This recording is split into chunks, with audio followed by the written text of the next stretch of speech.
Halo, assalamualaikum warahmatullahi wabarakatuh. Selamat pagi semuanya.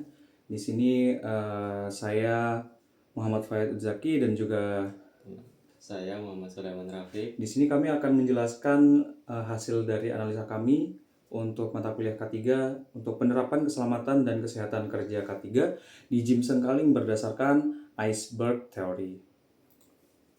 Dan pada kesempatan kali ini kami akan membahas hasil observasi dan penelitian mengenai penerapan keselamatan dan kesehatan kerja atau K3 di Jim Sengkali. Nah, mungkin ketika mendengar kata K3 tuh kebanyakan orang kan langsung kayak ngebayangin pabrik, proyek bangunan, atau bahkan rumah sakit gitu kan.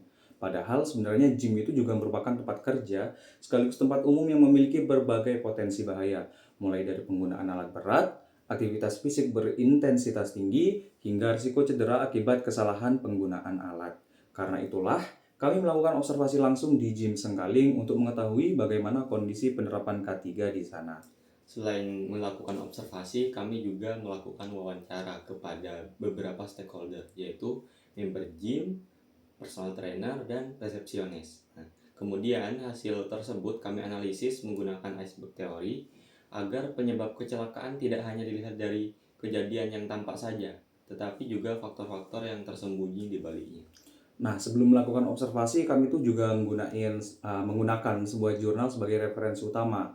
Jurnal tersebut ditulis oleh Gray dan Finch pada tahun 2015 dengan judul The Causes of Injuries Sustained at Fitness Facilities Presenting to Victorian Emergency Departments. Isi jurnal ini tuh ngejelasin bahwa sebagian besar cedera di pusat kebugaran disebabkan oleh exertion atau penggunaan tenaga secara berlebihan, kesalahan penggunaan alat, tertimpa beban, teknik latihan yang salah, dan bahkan bisa juga karena kerusakan alat fitness. Hasil penelitian tersebut ternyata sangat relevan dengan kondisi gym Sengkaling, karena fasilitas yang tersedia hampir sama, seperti area free weight, mesin latihan, treadmill, sauna, dan aktivitas latihan dengan intensitas tinggi. Jurnal tersebut menjadi dasar kami untuk mengidentifikasi hazard serta menentukan tingkat resiko dan rekomendasi pengendalian K3. Nah, untuk stakeholdernya dalam penerapan K3, terdapat beberapa stakeholder yang memiliki peran masing-masing. Stakeholder internal terdiri dari pemilik gym, manajer, personal trainer, dan resepsionis. Sedangkan stakeholder eksternal meliputi member sebagai pengguna fasilitas, supplier yang menyediakan peralatan fitness, serta pemerintah sebagai regulator yang mengawasi penerapan K3. Masing-masing memiliki tanggung jawab agar lingkungan gym tetap aman bagi seluruh pengguna.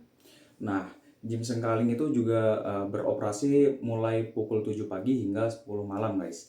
Lalu untuk fasilitasnya sendiri cukup lengkap, mulai dari area latihan beban, area kardio, sauna, kamar mandi, locker room, musola, hingga lapangan kecil. Karena aktivitas fisik yang dilakukan cukup berat, maka risiko kecelakaan juga relatif tinggi apabila tidak diimbangi dengan penerapan K3 yang baik. Dari hasil observasi kami, terdapat 3 kelompok permasalahan utama. Yang pertama adalah resiko cedera fisik akibat penggunaan alat fitness. Yang kedua adalah kesiapsiagaan darurat yang masih kurang. Dan yang ketiga adalah kondisi lingkungan, misalnya lantai licin, resiko kebakaran, maupun dehidrasi akibat penggunaan sauna. Nah, lalu untuk iceberg teorinya, teori yang kami gunakan itu kan iceberg teori ya. Secara sederhana, teori ini tuh ngejelasin bahwa kecelakaan hanyalah bagian kecil yang terlihat di permukaan, sementara penyebab sebenarnya berada jauh di bawah permukaan dan jumlahnya jauh lebih banyak dan jauh lebih besar. Contohnya seperti ini, misalnya seseorang tertimpa weight plate. Nah, banyak orang hanya melihat kecelakaannya saja, padahal penyebab sebenarnya bisa bermacam-macam.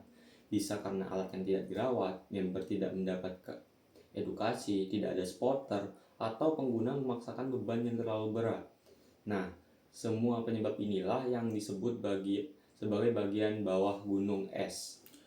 Nah, untuk hasil observasinya, saat melakukan observasi langsung, kami menemukan beberapa kondisi yang perlu diperhatikan. Pada area free weight, beberapa dumbbell dan weight plate sudah mulai berkarat. Bench press manual juga dinilai memiliki tingkat resiko yang lebih tinggi dibandingkan alat modern yang sudah memiliki sistem pengaman. Selain itu, terdapat beberapa kabel alat yang mulai mengalami keausan. Di area kardio, sebenarnya seluruh alat masih dapat digunakan. Namun terlihat bahwa beberapa treadmill sudah cukup sering digunakan sehingga memerlukan inspeksi rutin. Selain itu, kami juga menemukan bahwa fasilitas P3K masih belum lengkap. Banyak member juga belum mengetahui letak apar maupun jalur evakuasi.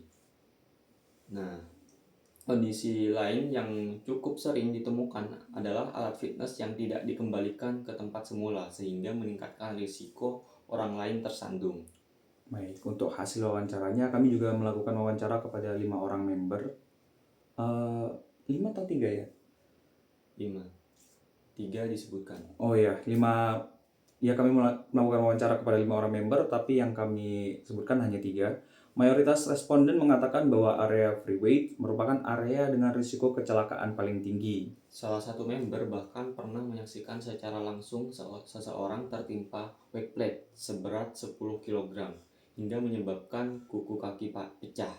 Ada juga member yang pernah mengalami near miss karena tersandung alat yang tidak dikembalikan ke tempatnya. Nah, beberapa responden juga mengatakan bahwa mereka belum mengetahui secara jelas lokasi apar P3K maupun jalur evakuasi. Nah, kemudian kami juga mewawancarai seorang personal trainer. Beliau mengatakan bahwa memang pernah terjadi beberapa insiden seperti member tertimpa dumbbell, tertimpa beban bench press, hingga kabel alat rowing machine dan alat pull down yang mengalami kerusakan. Beliau juga menekankan bahwa pengguna sebaiknya tidak memaksakan ego saat berlatih. Teknik latihan juga harus dikuasai terlebih dahulu sebelum menambah beban latihan. Sedangkan hasil wawancara dengan resepsionis menunjukkan bahwa area free weight memang menjadi area paling berisiko. Resepsionis juga menekankan pentingnya kesadaran dari setiap pengguna untuk menggunakan alat sesuai prosedur demi mengurangi risiko kecelakaan. Untuk identifikasi hazardnya, berdasarkan hasil observasi dan wawancara, kami mengidentifikasi beberapa jenis hazard.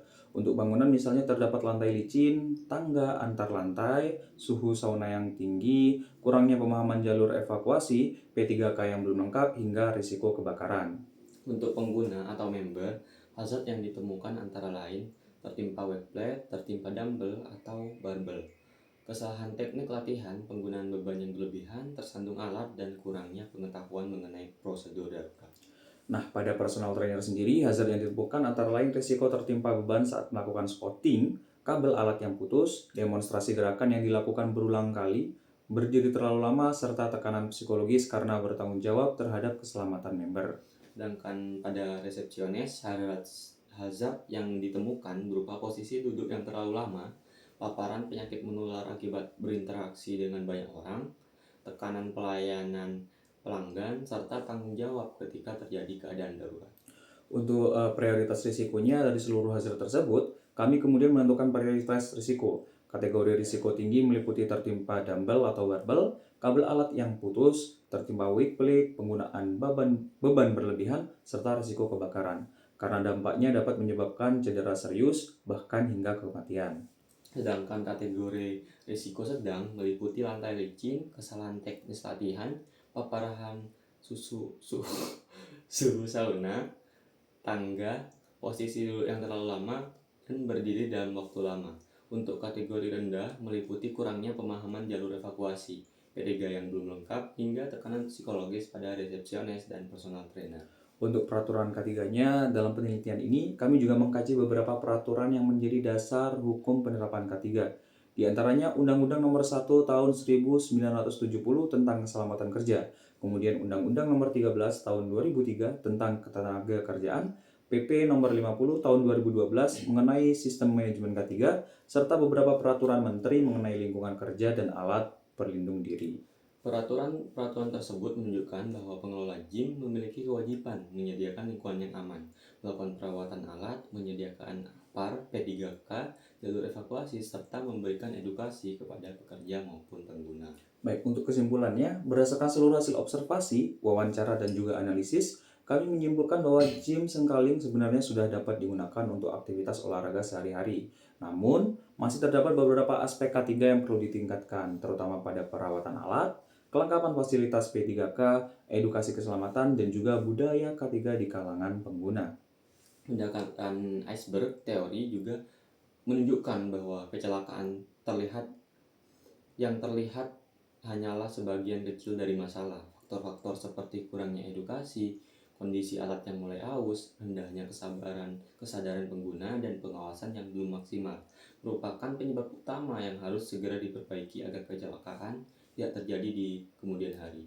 Baik, itulah pembahasan kami mengenai penerapan keselamatan dan kesehatan kerja atau K3 di gym Sengkaling berdasarkan Iceberg Theory.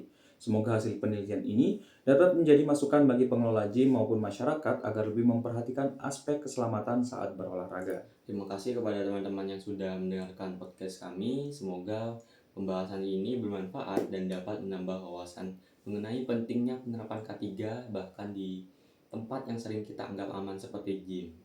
Terima kasih semuanya. Sampai jumpa di podcast berikutnya. Assalamualaikum warahmatullahi wabarakatuh.